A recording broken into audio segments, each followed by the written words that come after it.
It has been a long time since my last video. Life has been quite busy, though I did have some time to reflect on my content strategy, so here we are. If you follow me for some PLA related open source intelligence, or OSINT, I aim to produce a weekly or sometimes bi-weekly update on topics I find interesting that may or may not be the news of the week about the People's Liberation Army. Click like and subscribe if you want to keep those videos coming. Let's dive into some PLA OSINT for this week. Let's start with story 1.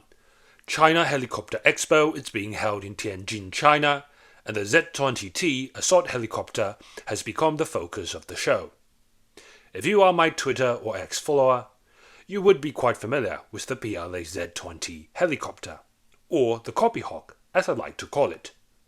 It is an extremely fitting name given the sheer resemblance between the Z-20 and the American Black Hawk. The design is based on Sikorsky's S-70C2, one of the unarmed civilian versions of the Black Hawk family that China purchased in the 1980s, specifically for supplying and supporting its troops deployed in high-altitude border areas. And the PLA has been absolutely in love with this helicopter since.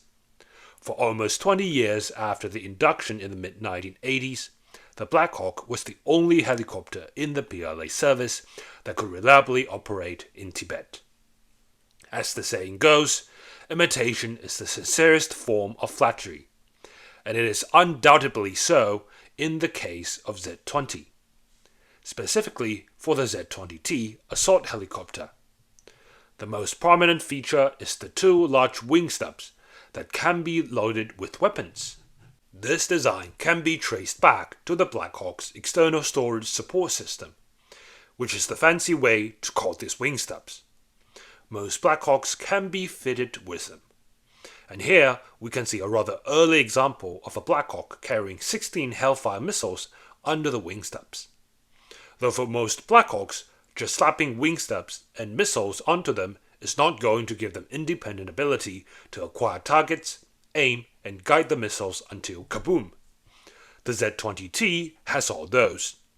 We can see the Z-20T is decked with sensors to help it destroy targets independently, navigate challenging atmospheric and terrain conditions, and be rather survivable with a full suite of passive self-protection systems. With those extra goodies, does it make the Z-20T an equivalent to the MH-60 direct action penetrator variants? Not at all.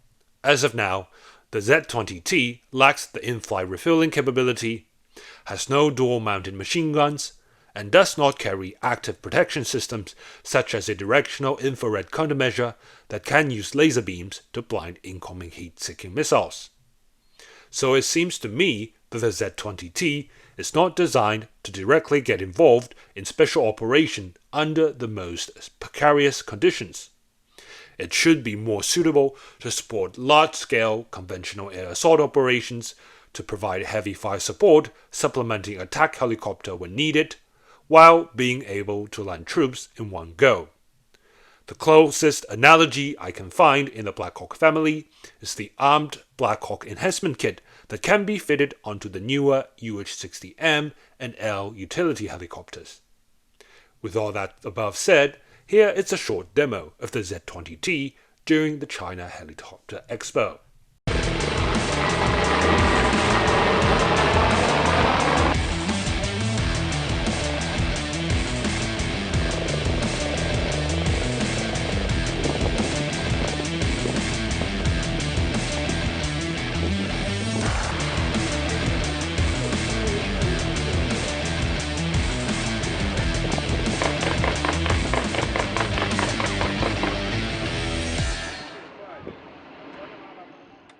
Here comes story number 2.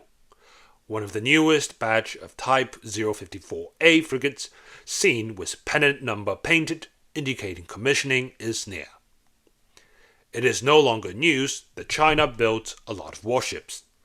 The Type 054A frigate is one of the most numerous surface combatants built for the modern PLA Navy. To date, assuming all the frigates from the newest batch are not commissioned yet, The PLA Navy has 40 Type 054A in service, and now there are reportedly another 10 hulls in various stages of construction or trial before commissioning. In the process of building the 50 hulls, there have been multiple improvements made to the base design by batches. The most apparent improvement in the current batch, which is the 6th batch, is switching the 76mm main gun to a more powerful 100mm one. Another major improvement, which has already been implemented since the 5th batch, is the longer hull for an extended flight deck. This is designed to accommodate the navalized utility or anti-submarine warfare variants of the Z-20 medium helicopter, which is significantly larger than the Z-9 light helicopter. There are also many other upgrades implemented throughout the construction run of 20 years, such as upgraded sensors and weapon systems, but those are for another time. From recent satellite images, we can see at least 4 new Type 054A frigates, 3 at the Huangpu shipyard and 1 at the Hudong shipyard, are undergoing fitting. These 4 ships were launched about the same time, around August 2024. So when at least one scene was Pennant number painted, it is very likely that all 4 could be commissioned by the end of this year. Story number 3 is also about the PLA Navy. It is in a construction spree for large replenishment ships. Let's turn the focus on the less discussed but equally important auxiliary ships of the PLA Navy, especially the replenishment ships that are crucial to power projection far beyond China's coastline. The PLA Navy had been skewing its effort into building up a massive surface combat fleet, and in comparison, neglecting the induction of a large fleet of replenishment ships. How so? Here's an example. Quoting the amazing data compiled by Phoenix, by the end of 2024, the PLA Navy operated about 1.2 million metric tons of surface warships, but only 360,000 metric tons of replenishment oilers. In comparison, the Royal Navy operated slightly below 300,000 metric tons of surface warships, while its civilian auxiliary arm, that performs all major supportive functions, the Royal Fleet Auxiliary, operated about 200,000 metric tons worth of replenishment oilers. While the PLA Navy was having 4 times the total displacement of surface warships compared to the Royal Navy, it was only having 80% more tonnage of replenishment oilers. Of course, this comparison is an oversimplification, ignoring the crew shortage and low availability crisis that plague the Royal Navy. Still, this highlights the shortfall in the crucial underway replenishment capability of the PLA Navy.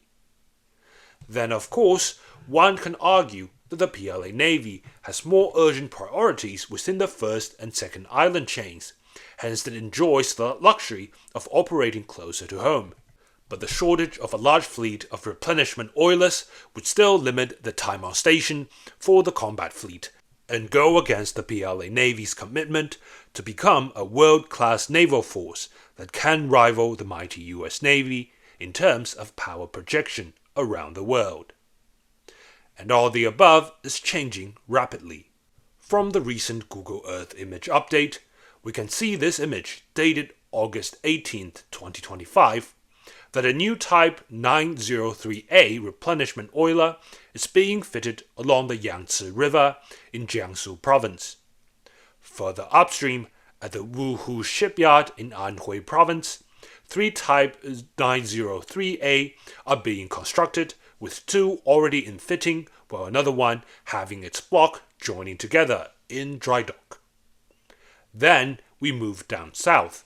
At the Guangzhou Shipbuilding International's facility, we could see 2 Type 903A already under construction in December 2024. One of these 2 ships has already been seen under sea trial later this year. So just in the span of 2024 to 2026, The PLA Navy is set to build and commission at least 6 Type 903A replenishment oilers. That would equal to an addition of almost 140,000 tons of PLA Navy's existing replenishment fleet. Before closing out, there's another important story about the PLA this week. The large bomber-sized unmanned combat UAV was recorded flying. I will cover that in next week's video, if there won't be many more interesting stories happening. And again, hope you enjoyed some PLA OSINT for this week. See you next week.